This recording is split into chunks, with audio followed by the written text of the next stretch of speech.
여러분 혹시 정말 간절하게 원했던 일, 밤낮으로 노력을 해서 준비했던 시험이나 면접 혹은 소중했던 관계가 예상치 못하게 틀어지거나 또 실패로 돌아가서 온 세상이 무너지는 듯한 좌절감을 느껴보신 적 있으십니까? 그때는 아마 정말 막막하고 왜 나에게 이런 일이 생기냐? 내 노력이 다 헛수고였나? 하는 생각에 깊은 슬픔과 분노에 잠기기도 합니다. 어쩌면 지금 누군가는 또 그런 감정을 느끼고 있을 거라고 생각이 드는데요. 그런데 좀 시간이 좀 흐른 뒤에 문득 좀 뒤를 돌아보면 어떤 그때의 실패나 그때의 좌절이 오히려 우리들을 더 좋은 길로 인도했거나 또는 생각하지도 못했던 더 큰 기회를 만나게 해주는 또 그런 경험을 해보신 분들도 계실 겁니다. 예를 들면 간절히 원했던 대학교에 떨어졌지만 그 덕분에 생각지도 못했던 다른 전공을 만나서 또 그렇게 가게 되는 경우도 있을 것 같고요. 혹은 정말 좋아했던 그 사람과 헤어졌지만 그 아픔을 통해서 더 나은 만남, 또 더 성숙한 만남으로 이어지는 그런 경우도 있겠죠. 네. 그때는 분명히 그때 그 상황을 지나갈 땐 분명히 아픔과 슬픔이었지만 시간이 지나다 보니 오히려 그것이 또 기쁨의 시작이었다는 것을 알게 되는 것이죠. 마치 퍼즐 조각이 처음에는 제자리를 찾지 못하고 흩어져 있는 것 같지만 마지막에서야 비로소 이 전체 그림의 중요한 부분이 되는 것처럼 말이죠. 사랑하는 여러분, 오늘부터 그리고 우리가 수련회 때 함께 살펴볼 이 에스더의 이야기가 바로 이 슬픔의 인생이라고 생각했는데 지나고 보니 기쁨이었더라는 그 메시지를 전해줍니다. 이 에스더에서는요, 이 하나님이라는 이름이 단 한 번도 등장하지 않습니다. 그래서 그냥 이 그리스도인 입장에서 또 당시의 저자였던 유대인들의 입장에서 이 성경을 보면요, 세상이 온통 슬픔, 눈물의 바다처럼 보입니다. 그리고 이렇게 질문을 하죠. 과연 이곳 가운데 하나님이 계시기는 한 건가? 그런데 읽어보신 분들은 알겠지만 이 책들을 쭉 읽다 보면요, 그들의 인생 가운데, 유대인들의 인생 가운데 뜻밖의 반전 뒤에 숨어 계신 하나님의 보이지 않는 손길이 이렇게 하나님께서 움직이시는 것을 우리 보게 됩니다. 오히려 이 하나님이라는 이름이 등장하지 않음으로써 이 세상의 모든 사건과 우연처럼 보이는 일들 속에서 역사하시는 하나님의 주권적인 섭리가 훨씬 더 선명하게 드러나는, 그래서 이게 역설적인 책이다라고 우리가 보기도 합니다. 오늘 이 시간은요, 그 첫 대장정의 첫 발을 내딛는 시간입니다. 에스더의 문을 좀 열어볼 테인데요, 이 에스더서의 오늘 함께 볼 1장은 앞으로 펼쳐질 위대한 드라마의 배경과 인물들을 소개하면서 우리가 미처 알지 못하는 하나님의 거대한 계획들이 시작이 어떻게 되는지를 우리 좀 잠깐 살펴보려고 합니다. 자, 그러면 이제 에스더의 배경이 되는 이제 타임머신을 좀 타볼까요? 기원전 5세기에 페르시아 제국, 이러면 이제 배경음악이 막 나와야 되는데 그건 없어요. 기원전 5세기의 페르시아 제국으로 좀 한번 가보도록 하겠습니다. 아시다시피 아까 제가 얘기했지만 이 에스더서의 배경은 이 페르시아 제국입니다. 제가 이 에스더서를 시작하기 앞서서 좀 간단한 질문을 좀 던져보려고 하는데요. 여러분, 왜 유대인들이 페르시아 땅에 살고 있었을까요? 네. 왜 유대인들이 저 답을 얘기해버렸네. 네. 잠을 제가 제대로 못 자가지고 이해해 주시기 바랍니다. 네. 바로 이 바벨론 포로기였기 때문입니다. 이스라엘 백성들은 하나님 말씀에 불순종해서 북이스라엘은 일찍이 벌써 멸망을 해버렸고요. 결국 남유다도 멸망을 하는 바람에 이 바벨론이라는 나라에 의해서 무려 3번에 걸쳐서 포로들이 이동하고 끌려가게 됩니다. 그래서 여기서 우리가 너무너무 잘 아는 우리 다니엘서 봤지 않습니까? 이 다니엘도 1차 포로기에 끌려갔던 사람이었습니다. 포로라는 것, 이때 당시에 이 예루살렘의 상황은 어땠을까요? 예루살렘의 성전은 완전히 파괴가 됐고요. 백성들은 낯선 이국 땅에서 무려 70년이라는 긴 세월 동안 거의 노예처럼 살았어야 했습니다. 이걸 우리가 바벨론 포로기라고 얘기를 해요. 그러나 여러분, 하나님이 어떤 분이십니까? 약속하시는 분이시고 약속을 반드시 지키는 분이지 않습니까? 예레미야 29장 10절 말씀을 보면요, 하나님께서 이렇게 약속하십니다. 함께 읽어볼까요? 여호와께서 이와 같이 말씀하시니라. 바벨론에서 70년이 차면 내가 너희를 돌보고 나의 선한 말을 너희에게 성취하여 너희를 이곳으로 돌아오게 하리라.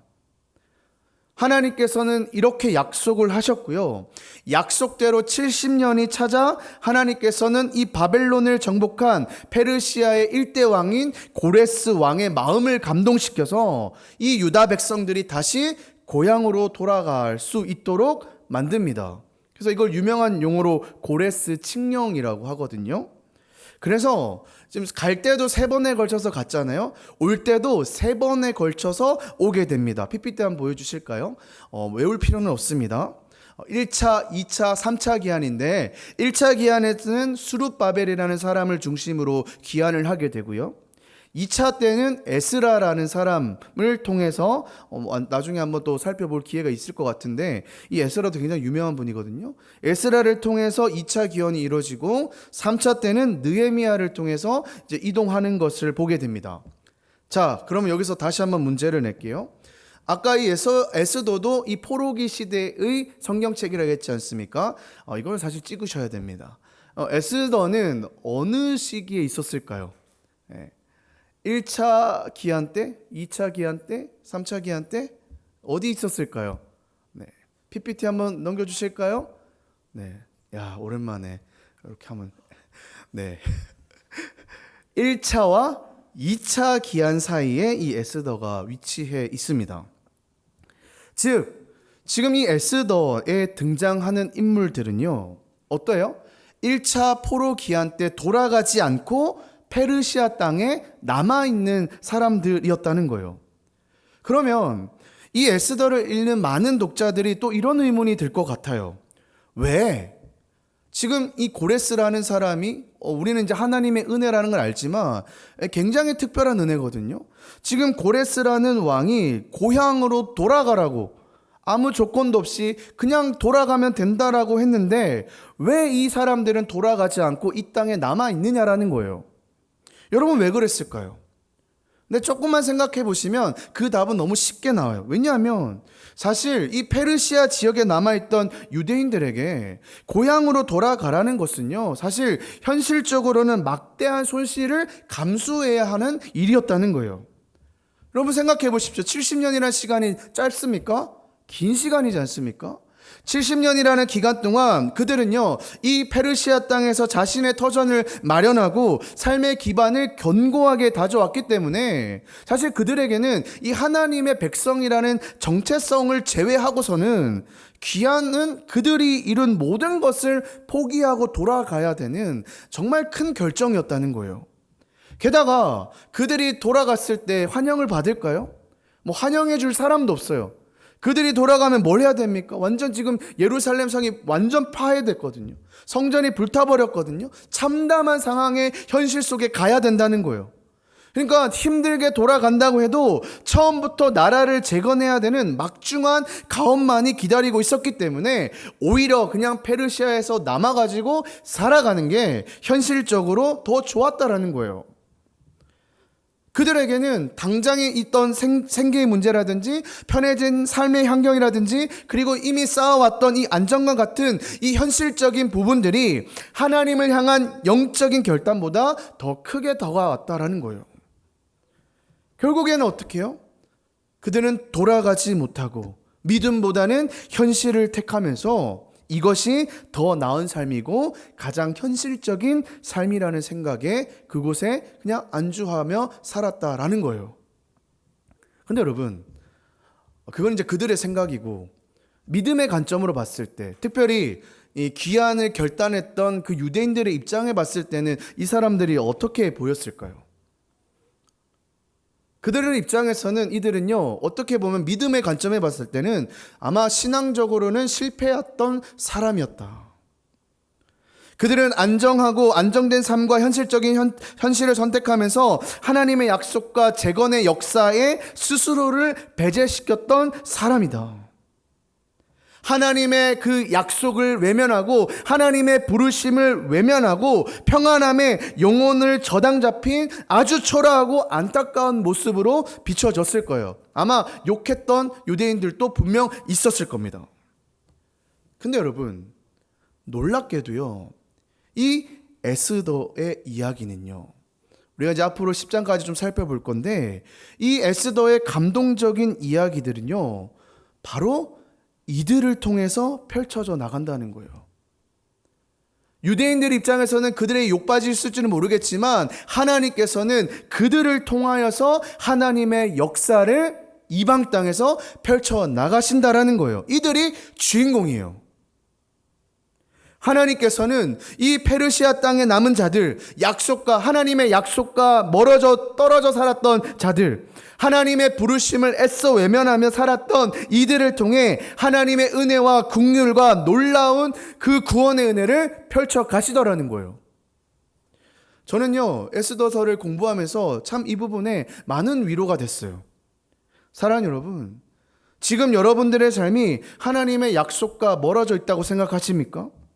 하나님의 이 약속을 성취하는 일에, 제가 늘 얘기하잖아요. 여러분의 삶의 지경을 넓히셔야 된다. 하나님의 나라를 확장시켜야 한다고 했는데 그 하나님 나라에 확장시키는 일에 온전히 헌신하지 못하다고 생각하고 계십니까? 영적인 패배감과 안일함이 지금 여러분들의 삶을 지배하고 있습니까?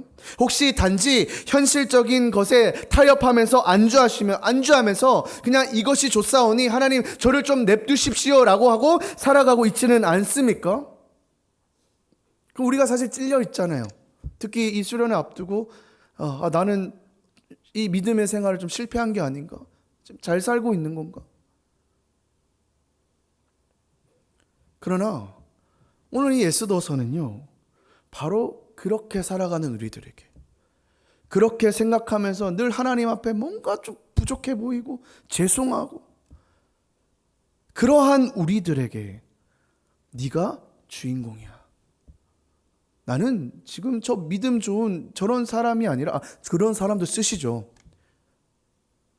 지금 너를 부르길 원해. 너를 통해서 이 하나님 나라의 역사를 펼쳐가기를 원하신다라고 외치고 있다는 거예요. 우리 에스더서 한번 좀 살펴볼까요? 첫 구절을 봅시다. 에스더서 1장 1절에 이렇게 기록되어 있습니다. 이 일은 아하수에로 왕 때에 있었던 일이니 아하수에로는 인도로부터 구스까지 127지방을 다스리는 왕이다. 오늘 이 에스더의 첫 장은 이렇게 시작합니다. 아하수에로 왕 때에 있었던 일이라 라고 시작되죠. 여러분, 이 아하수에로 왕은요, 여러분들이 한 번쯤 들어보셨을 법한 사람인데요, 아마 크세르크스라는 사람을 들어보셨나요? 네. 이 영화 300이라는 영화가 있습니다. 한번 보실까요? 네. 저희 세대는 이거 보면 다 아는데 모르시는 분들이 훨씬 많더라고요. 이제는 나이가 많이 들었나 봐요. 오늘 가셔서 이 300 아마 한번 짧게 한번 보십시오. 재밌습니다. 이 300이라는 영화에 나오는 왕입니다. 한번 넘겨보실까요? 네. 이 영화가 뭐냐면 저 왕이에요. 네. 이 온몸에 금장식을 화려하게 두르고 거대한 군대를 이끌면서 이 그리스를 침공했던, 그래서 유명한 대사가 있잖아요. 짐은 관대하다, 뭐 이런 메시지를 했던 그 왕인데요. 그 왕이 지금 오늘 여러분들과 함께 살펴볼 이 아하수에로 왕입니다. 물론 제가 옆에 사진을 다시 가져왔죠. 저건 영화 속의 인물이고 실제로는 저렇게 생겼다고 합니다. 역사가들이 이 아하수에로 왕 크세르크스를 기록하기를, 이 아하수에로 왕은 자신을 신격화하려고 했던 오만한 폭군이었고 광기 어린 정복욕에 사로잡혀서 반대하는 자들을 무자비하게 짓밟았던 인물이라고 합니다. 그리고 극단적인 자기애로 가득 찬 사람이고 충동적이고 변덕스러운 성격의 소유자라고 얘기하더라고요. 이런 왕이 지금 이 아하수에로 왕입니다. 그런데 지금 그가 다스렸던 땅의 범위를 지금 이렇게 기록하고 있는데, 다음 보십시오. 인도로부터 구스. 이 구스라는 것은 다음 장면 넘겨주시면 됩니다. 지금의 이 에티오피아, 이 아프리카 에티오피아가 어딘지 아시나요? 저 끝에 있습니다. 거기까지 127지방이라고 기록하고 있어요. 그러니까 여러분 상상해 보십시오. 지금 이 인도에서 아프리카, 에티오피아까지 이르기까지 인류 역사상 가장 거대했던 제국 중 하나가 바로 이 페르시아였다는 거예요. 그래서 이 왕의 명령 한마디로요, 수많은 생명을 좌지우지할 수 있는 아주 절대 권력의 그 끝에 있었던 사람이 바로 이 아하수에로 왕이었습니다. 그런데 오늘 이 에스더를 살펴보면요, 그 완전 권력의 끝에 있던 이 아하수에로 왕이 아주 성대하게 잔치를 베푸는 장면으로 이 시작을 열고 있습니다. 우리 2절부터 4절까지 보실까요? 제가 읽어볼게요. 당시에 아하수에로 왕이 수산궁에서 즉위하고 왕위에 있은 지 제3년에 그의 모든 지방관과 신하들을 위하여 잔치를 베푸니 바사와 메대의 장수와 각 지방의 귀족과 지방관들이 다 왕에 있는지라. 왕이 여러 날 곧 180일 동안에 그의 영화로운 나라의 부함과 위엄을 혁혁함을 나타내리라. 지금 이 아하수에로 왕이 잔치를 벌이는데 여러분 며칠을 지금 잔치를 벌였다고 합니까? 무려 180일을 지금 잔치를 베풀었다고 해요. 여러분 180일이면 6개월이거든요. 6개월 동안 하루도 빠짐없이 매일같이 호화스러운 잔치를 벌인 겁니다. 온갖 진귀한 음식과 최고급 술들이 넘쳐나고요, 세상의 모든 권력자들이 모여서 왕의 위엄을 찬양하는 잔치 자리였대요. 어마어마한 잔치인 거예요. 근데 여러분 이 잔치는요 사실 단순히 먹고 마시는 자리는 아니었어요.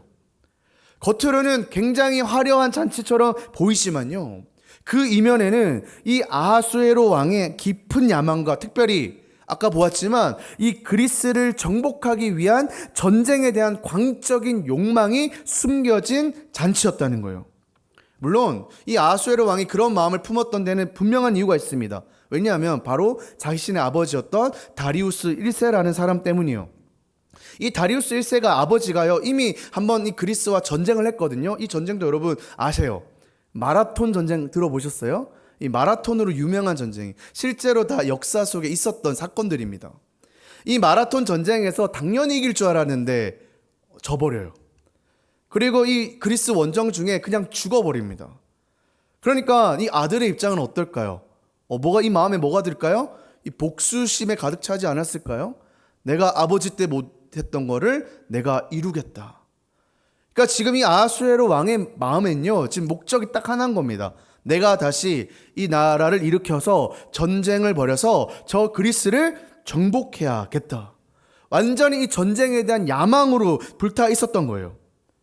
그러니까 지금 이 아하수에로 왕은요 지금 그리스 원정이라는 거대한 전쟁을 앞두고 지금 그 전에 큰 잔치를 벌여서 자신의 막대한 군사력과 경제력을 만천하에 알리면서 과시하면서 제국 내의 모든 지방관들과 신하들의 충성심을 강력하게 집결하려는 의도가 숨어 있었다라는 거예요.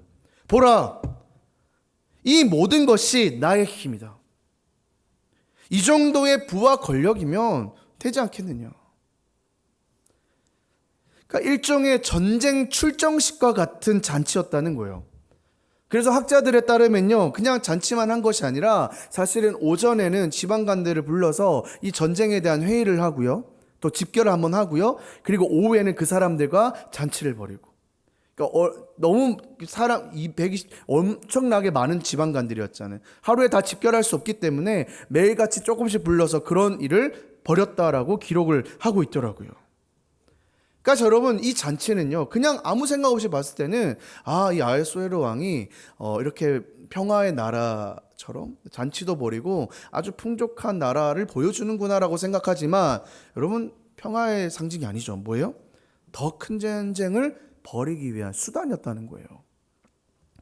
사랑하는 여러분, 저는요 오늘 이 본문을 묵상하면서 사실 우리가 살아가는 이 세상이 이거와 크게 다르지 않다라는 것을 좀 느끼게 되더라고요.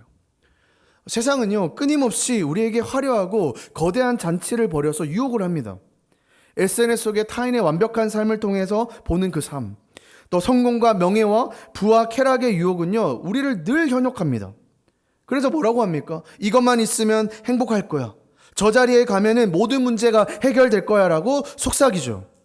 마치 이 아하수에로 왕의 잔치처럼 겉으로는 화려하고 모든 것이 충족해 보이고 모든 것이 평안해 보이지만 그 이면에는 끊임없는 인간의 욕망과 불안과 욕망을 치르기 위한 전쟁이 숨겨져 있다라는 거예요. 여러분, 동화 헨젤과 그레텔이라는 동화 아십니까? 너무 옛날 동화죠. 숲속에서 길을 잃었던 이 헨젤과 그레텔 앞에 나타난 것은요, 온통 과자와 사탕으로 점철된 집이었어요. 저도 어렸을 때 이 성탄절 때 산타 할아버지한테 저런 집을 주세요라고 몇 번 소원을 빌었던 적이 있는데요. 너무 매력적이잖아요. 근데 그래서 이 헨젤과 그레텔 어떻게 합니까? 너무 맛있게 먹잖아요. 근데 그 집안엔 누가 기다리고 있었나요? 포동포동 살찌길 기다리고 있는 그 친구들을 잡아먹으려고 하는 마녀가 있었다라는 거예요. 아하수에로 왕의 잔치가 저는 이렇다고 생각했어요. 황금 만능주의, 허영, 쾌락, 감각적인 만족, 탐욕으로 가득 찬 이 잔치는요, 겉으로는 달콤한 이 과자집과 같지만 그 속에서는 뭐예요? 그 속 안에 있으면 인간의 이 영혼을 파괴하려는 마녀와 같은 그 세상이 우리를 유혹하면서 우리를 잡아먹으려고 도사리고 있다는 거예요. 이게 바로 우리가 마주해야 될 세상 아닙니까? 아니, 지금 살아가고 있는 세상이지 않습니까? 그러니까 이런 관점에서 봤을 때는 이 남아있는 사람도 이유가 있는 거예요. 우리가 뭐 안 가고 싶어서 안 갔습니까? 세상이 우리를 이렇게 가만히 두지 않는데 우리가 어떻게 갑니까? 우리 먹을 거 책임져 줄 수 있습니까? 그러나 이 에스더서는요, 그 화려한 잔치 속에 숨겨져 있는 인간의 이 권력의 허무함과 또 불안정함을 드러내면서 앞으로 이제 계속 나올 거예요. 우리에게 이런 질문을 하는 거예요. 정말 너희가 가져가야 될 진정한 가치가 뭐냐? 너희가 무엇을 추구하며 살아가야 되느냐? 좀 계속 살펴보겠습니다. 이제 잔치가 벌어진 거예요. 이 잔치가요, 절정에 다다르게 됩니다. 180일간의 잔치 후에 왕은 또 어떻게 하냐면 또 이제 고관들을 다 보내고 난 다음에 이제는 어때요? 이 수산성 안에 있는 백성들, 이 빈부귀천을 가리지 않고 초대해가지고 또 일주일간 잔치를 벌입니다. 근데 여러분, 아까 이제 이 관점에서 봤을 때, 이 관점이 없을 때는 역시 이 아하수에로 왕, 백성도 생각하는 왕이구나라고 생각할 수 있잖아요. 근데 이제 우리가 그 관점을 딱 안경을 끼고 보면 이게 뭘까요? 백성들도 들러리 세운 거예요. 겉보기에는 이 백성들을 챙기는 것처럼 보이지만 실상은 뭐예요? 전쟁을 위한 이 왕의 체면쇼였다는 거예요. 이 백성들을 달래기 위한 잔치였다는 거예요. 어쨌거나 또 한편에서는요, 이 왕후 이제 와수디가 등장하는데 왕후인 와수디도요 이제 여인들을 다 초대해가지고 또 비슷하게 잔치를 벌이는 장면이 나옵니다. 우리 8절 한번 보실까요? 8절에 이렇게 되어 있습니다. 그날은 어전 음주법을 따르지 않았으므로 많이 마시고 싶은 사람은 많이, 적게 마시고 싶은 사람은 적게 마셨다. 그것은 왕이 모든 술 심부름꾼에게 마실 이들이 원하는 만큼 따라주라고 지시하였기 때문입니다. 부러우시죠? 부러우면 안 됩니다. 또 입맛 다시면 안 됩니다. 사실 이 페르시아가요, 이 법이 정말 잘 서 있는 나라거든요.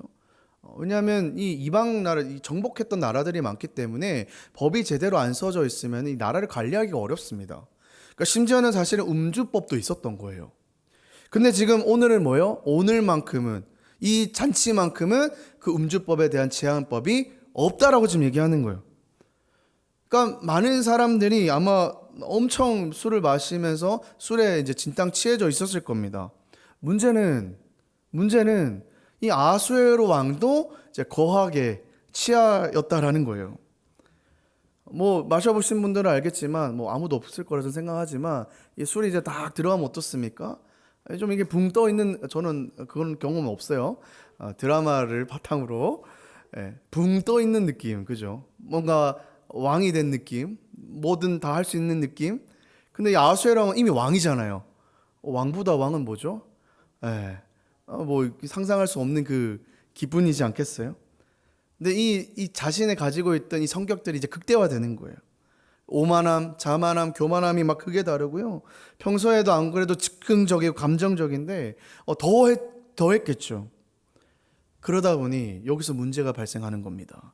우리 10절부터 12절까지 우리 같이 한번 읽어볼까요? 시작. 제7일에 왕이 주흥이 일어나서 어전넷이 무방과 비스다와 하르보나와 빅다와 아박다와 세달과 가르가스 7사람을 명령하여 왕후 와수디를 청하여 왕후의 관을 정죄하고 왕 앞으로 나오게 하여 그의 아름다움을 뭇 백성과 지방간들에게 보이게 하라 하니 이는 왕후의 용모가 보기 좋음이라. 그러나 왕후 와스디는 내시가 전하는 왕명을 따르기 싫어하니 왕이 진노하여 마음속에 불붙는 듯 하더라. 네. 지금 뭐합니까? 거나하게 취해가지고 지금 내시 7명들에게 뭐라고 얘기하냐면 내 앞에 왕후 와수디를 어떻게 해요? 왕관을 씌워가지고 내 앞에 데려오라고 합니다. 그리고 뭐라고 해요? 백성들과 고관 앞에 그녀의 아름다움을 보이리라 그러잖아요. 이것도요, 아무 생각 없이 읽으면요, 아, 왕후가 정말 아름답다고 하니까 그 왕후를 뽐내기 위해서 하는구나 라고 보실 수도 있습니다. 근데요, 여기도 의도가 있어요. 의도가 아니라 사실은 이거는요, 너무 완화된 표현이고요. 이 왕후에게 왕관을 쓰고 오라라는 이 명령은요, 사실 뭐예요? 왕관만 쓰고 나오라는 거예요. 네. 나체로 나오라는 거예요. 그러니까 어떤 의미인지 아시겠어요? 이거는요, 와스디 입장에서는 완전히 극심한 수치와 모욕을 안겨주는 명령이라는 거 여러분 하실 수 있겠어요? 근데 아까도 얘기했지만 이 페르시아라는 나라는 법이 잘 세워져 있는 나라라고 했잖아요. 사실 이 왕도요, 사실 왕후에 대해서는요, 왕의 소유물처럼 취급될 수도 없었고요. 특별히 이 남성들 앞에서 자신의 모습을 드러내는 것은요, 왕후의 품위를 심각하게 훼손하는 극도로 모욕적인 행위였다는 거예요. 근데 지금 술에 취해가지고는 지금 그 명령을 하고 있는 거예요. 왕후 보고 나체로 나와서 지금 이렇게 나오라고 하니까 얼마나 그게 모욕적이었냐는 거예요. 그러면 왕이 왜 그랬을까요? 사실 목적이 다 하나로 기결되지 않습니까? 그 신하들 앞에서 자신의 이 절대적인 권력을 과시하고 싶은 거예요. 사실 왕후도 이 법으로 다 보호되어 있거든요. 뭐예요? 내가 이 왕후도 마음대로 할 수 있다. 법 위에 내가 있다. 이 세상에 나를 막을 자는 없다. 그걸 지금 보여주려고 하는 거예요. 그래서 이 학자들마다 지금 이 아수에로 왕이 취했을까 안 취했을까라는 또 논의가 있더라고요. 근데 여러분 취했어도 문제죠. 근데 안 취하면 더 문제예요. 진짜 무서운 사람이잖아요. 안 취하고 지금 그런 짓을 했다고 생각해. 안 해요, 여러분. 자신의 아내 보고 지금 그렇게 하라는 거예요. 뭐 정상적인 부부 관계도 없었겠죠. 근데 이 정도 흐름이라면, 이 정도 권력과 앞이라면 우리는 상상을 할 수 있잖아요. 그래 해야 되겠구나. 왜냐하면 안 하면 죽을 수도 있으니까. 근데 지금 어떤 일이 벌어집니까? 예상치 못한 일이 벌어지는 거예요. 왕후 와스디가 어떻게 합니까? 나 못 나가겠습니다. 나 절대 못 나갑니다.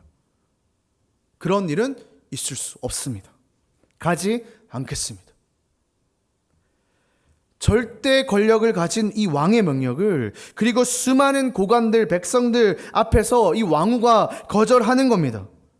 그러니까 아마도 이 왕후 와스디는요, 자신의 이 존엄성, 여성으로서의 정체성, 이 왕후로서의 품위를 지키려고 했던 것 같아요. 그럼 뭐예요? 왕은 어떻게 해요? 불타올랐는데 이제 빡 올라온 거죠.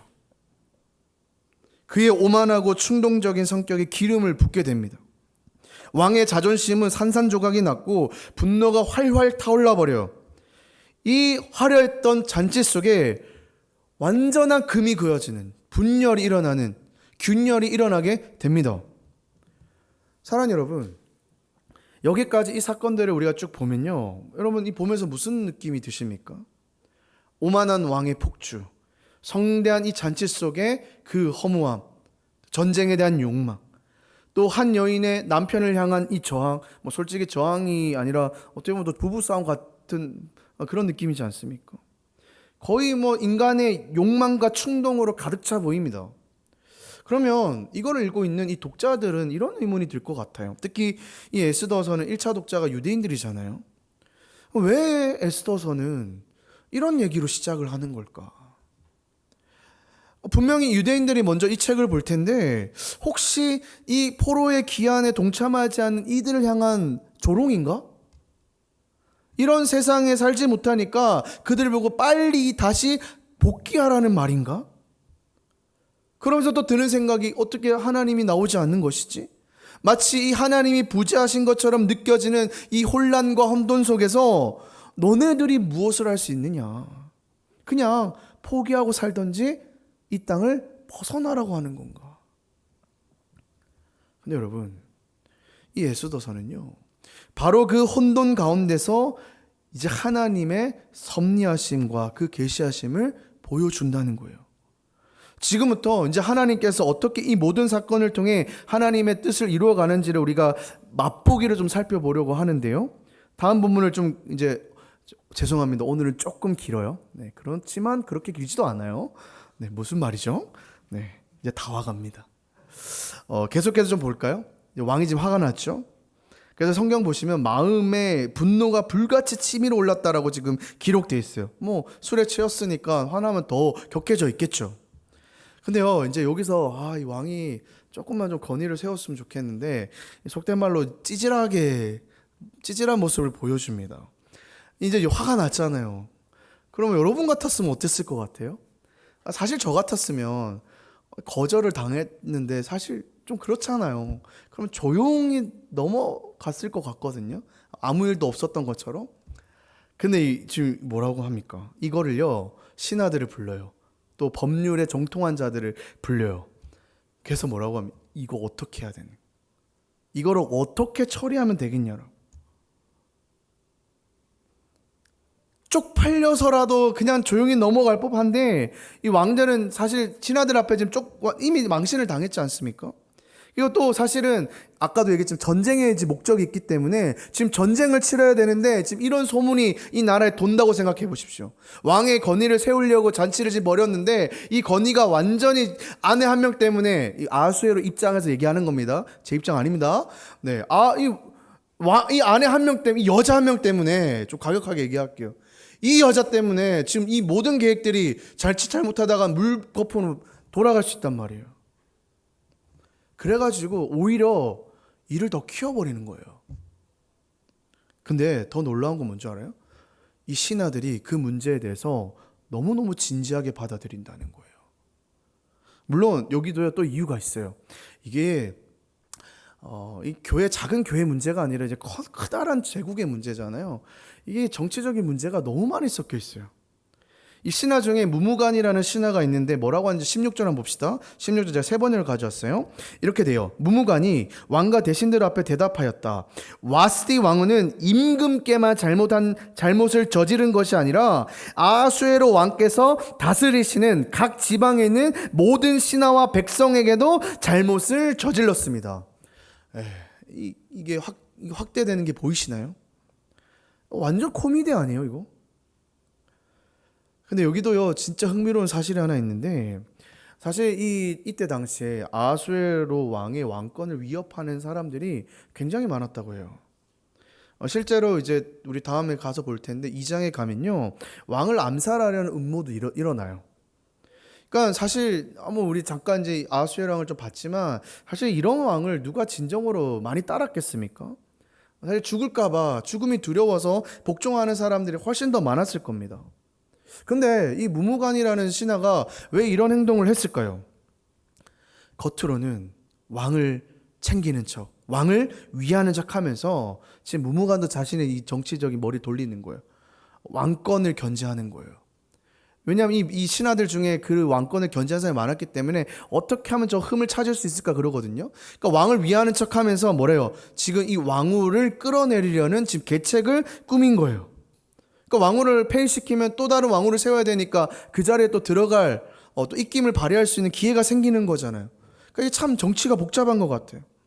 19절 20절의 말씀 계속 한번 읽어볼게요. 무무간이 이렇게 얘기합니다. 계속 그러니 임금님만 좋다면 와스디 왕후가 다시는 아하수엘에게 임금의 어전에 다시 나오지 못하도록 어명을 내리시고 그것을 페르시아와 메대의 법으로 정하여 고치지 못하도록 하셔야 할 줄 압니다. 그리고 왕후의 자리는 그 여인보다 더 훌륭한 다른 사람에게 주시는 것이 마땅하다고 생각합니다. 왕의 칙령이 이 큰 나라 방방 곳곳에 선포되면 낮은 사람이고 높은 사람이고 할 것 없이 모든 여인이 저마다 자기 남편에게 정중하게 대할 것입니다. 여러분, 이 말씀을 보면 자매님들은 화가 나셔야 됩니다. 분노하셔야 됩니다. 뭐라고 해요? 모든 여인이 저마다 자기 남편에게 정중하게 대할 거라는, 요즘 시대에서는 나올 수 없는 발상이잖아요. 정말로 말도 안 되는 이유들을 다 갖다 붙여가지고 이 와스디 왕후를 폐위를 시켜야 된다고 주장하는 거예요. 그런데 이 터무니없는 이유가 오히려 이 와스디 왕후를 폐위시킬 완벽한 명분이 되었고요. 아하수에라 왕뿐만 아니고 이 신하들까지 모두가 동의를 해버리고요. 이 무가는 뭐예요? 이 계의를 통해서 이 왕후를 끌어내리는 아주 정치적인 계략으로 성공을 하게 된 것이죠. 이렇게 와스디는요, 일장에서 저물게 됩니다. 더 이상 없어요. 역사 속으로 사라져 버립니다. 그리고 뭐라고 합니까? 그 자리를 그보다 나은 사람에게 주기로 결정한다는 거예요. 아니 목사님, 여기에 지금 무슨 하나님의 개입이 있단 말입니까? 도대체 이 사건이 아직도 잘 모르겠어요. 우리랑 무슨 상관이 있습니까? 무슨 의미가 있습니까? 여러분, 아까도 얘기했지만 이 화려한 세상 세력의 실체를 한번 보십시오. 아하수에라는요, 정말 부러울 것 없는, 정말 떵떵거리며 살아갈 수 있는 이 제국의 끝에 있었던 사람입니다. 모든 것을 다 가진 사람이었어요. 거대한 제국을 다스리고 상상할 수 없는 부와 권력을 누린 자였어요. 그러나 오늘 본문을 보시면 아시잖아요. 일단은요, 자기 자신의 마음조차도 다스리지 못했던 왕이에요. 술을 너무 좋아했고요, 술에 취한 적이 많았고, 오늘 보셨잖아요. 술을 먹고 충동적인 결정을 내리는 자였어요. 자신의 아내에 대한 진정한 권위도 제가 봤을 때는 이미 떨어질 대로 떨어졌지 않았을까. 그리고 그의 주변에는 진정으로 자신을 위하는 신하도 제가 봤을 때는 없습니다. 오직 자신의 눈치만 보면서 아첨하고 자신의 이득을 위해서 왕을 이용하려는 신하들로 가득 찼다는 거예요. 그러니까 여러분, 이 세상의 권력이라는 게 너무너무 강해 보이고 부러워 보이고 많은 것을 가진 것처럼 보이지만요, 그 내면을 들여다보면 취약한 점이 너무 많고 허점도 너무 많고요, 들여다보면 너무너무 허무하고 언제든 무너질 수 있는 모래성과 같다라는 거예요. 아까 봤잖아, 와스디. 빡 들어갔다가 빡 내려갑니다. 우리도 영화나 드라마 보면 이런 생각을 가끔 하잖아요. 와, 나도 저 재벌처럼 저렇게 살아봤으면 좋겠다. 아니, 멀리 갈 필요도 없어요. 여러분 주변의 친구들, 나보다 더 잘 살아가는 친구들 보면서 나도 저렇게 좀 살아봤으면 좋겠다고 생각하지 않습니까? 근데 여러분, 겉으로는 그렇게 보여도요, 그 실상은 아무도 알 수 없어요. 돈으로 행복을 만들 수 있는 게 아니거든요. 잠깐 행복할 수는 있겠죠. 저는요, 한 가지 확실한 건요, 저 재벌들보다 돈을 많이 벌 수는 없겠죠. 평생 노력해도. 돈은 없어도요, 저 재벌들보다는 더 행복하다는 것은 자신할 수 있습니다. 여기서 우리는 이 에스더서의 전체를 관통하는 중요한 메시지를 좀 발견해야 됩니다. 이 와스디의 폐위라는 건 당시에 그저 한 왕궁의 스캔들이었을지 모릅니다. 그러나 이 사건은요, 아무도 예상하지 못한 방법으로 이제 수련할 때 보게 될 이 에스더라는 한 유대인 고아 소녀가 정말 사실 감히 넘볼 수도 없는 그 왕후의 자리에 오르는 길을 열어주는 것을 보게 됩니다. 여러분, 이거는요, 그냥 감동적인 신데렐라 얘기가 절대 아니에요. 어제 저희 리더 모임 하는데 한 세런이 이런 질문을 했다라고 얘기하시더라고요.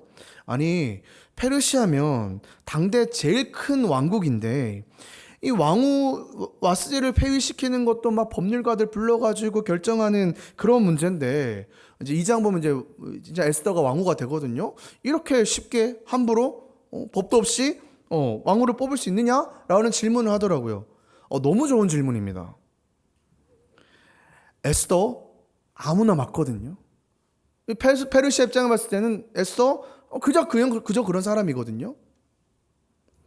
여러분, 왜 그럴까요? 왜 그저 그런 에스더가 왕후가 될 수 있었을까요? 그거는 수련회 때 살펴보도록 하겠습니다. 꼭 궁금하시면 오시길 바랍니다. 사랑하는 여러분, 당시 이 유대인들과 사실 아무런 상관이 없어 보이는 이 사건이요, 훗날 유다 민족 전체의 구원으로 이루어지는 놀라운 반전의 시작이 됩니다. 이거는요, 역설적인 하나님의 섭리이자 하나님이 그리시는 큰 그림의 기초 공사입니다. 출애굽기에 하나님께서 이 광야 백성들에게 구름 기둥과 불 기둥을 주신 것을 여러분 아실 겁니다. 하나님의 임재와 보호하심을 상징하는 거잖아요. 하나님께서 낮에는 구름 기둥으로 그늘을 만들어서 그 뜨거운 태양으로부터 이스라엘 백성을 보호하셨고요, 밤에는 불 기둥으로 이 스산한 밤 공기를 따뜻하게 데워줬습니다. 그뿐 아닙니다. 이 둘의 역할은요, 이 약속의 땅 가나안 땅을 향해 나가야 될 그 방향을 알려주는 역할까지 했습니다. 그런데요, 이 구름 기둥이 갑자기 사라진 적이 있습니다. 언제였는지 우리가 혹시 아시나요? 언제 사라지냐면요, 이 이스라엘 백성들이 앞에 홍해가 가로막고 있고 뒤에는 바로의 군대 전체가 추격해 오는 그 절체절명의 순간에, 가장 하나님의 도우심과 하나님의 인도하심이 필요했던 그 순간에 눈앞에서, 이스라엘 백성들의 눈앞에서 이 구름 기둥이 사라지게 됩니다.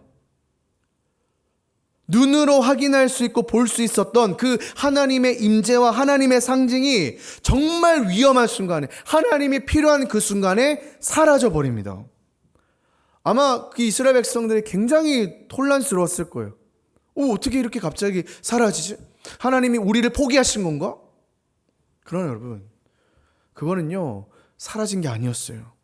왜냐하면요, 그 구름 기둥이 그들 눈앞에 사라진 것은 그들의 눈 뒤로 갔기 때문이에요. 출애굽기 14장 19절 말씀 볼까요? 우리 같이 한번 읽어봅시다. 시작. 이스라엘 진 앞에 가던 하나님의 사자가 그들의 뒤로 옮겨가매 구름 기둥도 앞에서 그 뒤로 옮겨 애굽진과 이스라엘 진 사이에 이르러 서니 저쪽에는 구름과 흑암이 있고 이쪽에는 밤이 밝았으므로 밤새도록 저쪽이 이쪽에 가까이 못하였더라. 하나님의 영광이 그들 뒤로 가버린 겁니다. 비록 그 이스라엘 백성들의 눈에는 하나님의 보호하심과 역사하심이 보이지 않고 사라진 것 같고 하나님이 우리를 포기한 것처럼 느껴지지만, 보이지 않는다고 일을 하시지 않는 것이 아니라는 거예요. 하나님은 어째요? 오히려 그들 뒤에서 바로의 군대로부터 그들을 보호하시면서 가장 놀라운 구원의 길을 예비하고 계셨다는 거예요. 말씀을 맺겠습니다. 사랑하는 여러분, 이 에스더 1장은요, 그 불확실성한 이 상황 속에서 또 이 화려한 세상과 그에 비해 초라해 보이는 나의 신앙과 믿음 사이에서 고민하는 우리의 삶에 하나님의 주권적인 섭리가 어떻게 일하시는지를 보여주는 말씀입니다. 이번 수련회는요, 우리가 이 보이지 않는 하나님의 손길이 어떻게 이 슬픔 가운데 살아가는 우리의 인생을 기쁘게 변화시키게 되는지, 그 놀라운 역사를 이루어 가시는 하나님의 만지심을 경험하는 수련회가 될 것입니다. 여러분, 이 수련회는요, 우리의 믿음을 증명하는 시간이 아니에요. 나 이만큼 신앙생활을 했는데 이만큼 기도 잘합니다. 나 이 정도는 합니다. 기도 2시간, 3시간은 너끈 합니다. 말씀 1시간, 2시간 듣는 거 아무것도 아닙니다. 그거 자랑하러 가는 시간이 아니에요. 오늘 보셨잖아요. 하나님은요, 물론 그 믿음 좋은 자들을 또 사용하시겠죠. 바울과 같이요. 그런데 솔직히 그런 사람이 몇 프로나 되겠어요. 오히려 이 에스더의 사람, 이 포로 기한을 하지 못했던, 할 수 없었던 이 세상의 현실이라는 그 벽 앞에서 부딪혀가지고 이러지도 못하고 저러지도, 근데 하나님은 내가 믿는데, 근데 이 세상 앞에서 정말 이 내 신앙을 지키는 것도 너무 힘들고, 그래서 겨우 하나님의 그 옷자락을 붙잡고 있는 그들을 향해서 하나님께서는 나는 너를 통해서 일하기를 원한다.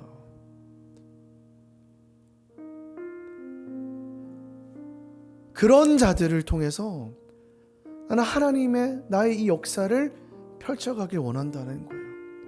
그래서 더 이상 의심하지 마. 더 이상 그 하나님 앞에서 죄책감 가지며 살아가지 마.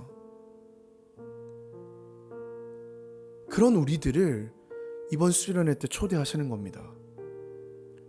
이 슬픔이라고 해서 여러분, 나는 슬픈 일이 없는데, 나 눈물 흘릴 일이 별로 없는데, 그 슬픔을 얘기하는 게 아니잖아요.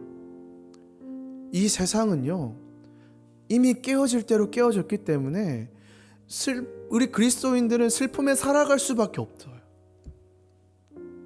그냥 너무 무뎌지니까 사실 슬픔도 못 느끼는 거죠, 사실은. 그 슬픔 가운데 살아가는데 우리가 여전히 그 슬픈 마음을 가지고 살아가야 하는가? 아니라는 거죠. 이제 우리가 2장부터 이제 수련회 때 살펴볼 건데요. 하나님은 진짜 기가 막힌 방법으로요, 이 역사를 만들어 가세요. 내가 인지하지 못하는 그 상황 속에서 하나님께서는요, 점점점 여러분들을 이 슬픔의 삶 속에서 기쁨의 삶으로 변화시켜 가십니다. 저는 여러분들이 이번 수련회 때 그 하나님의 만지심을 경험하셨으면 좋겠습니다. 여러분, 있는 모습 그대로 나오십시오. 오늘 마지막 찬양이 너무 이 말씀에 탁 와닿더라고요, 마음에. 그냥 있는 모습대로 나오십시오. 뭐 준비할 것도 없어요. 뭐 애써도 목 읽기 힘드시면요, 그냥 오세요. 여러분들을 위해서 준비하는 건 뭐 저야 말씀을 준비하겠지만요, 하나님께서 이미 다 준비하셨어요. 그냥 오셔서 마음껏 그냥 그 말씀 먹으시고 마음껏 기도하시고, 기도 못하면 어때요? 쪽팔릴 것도 없어요. 그냥 하나님께 맡기십시오.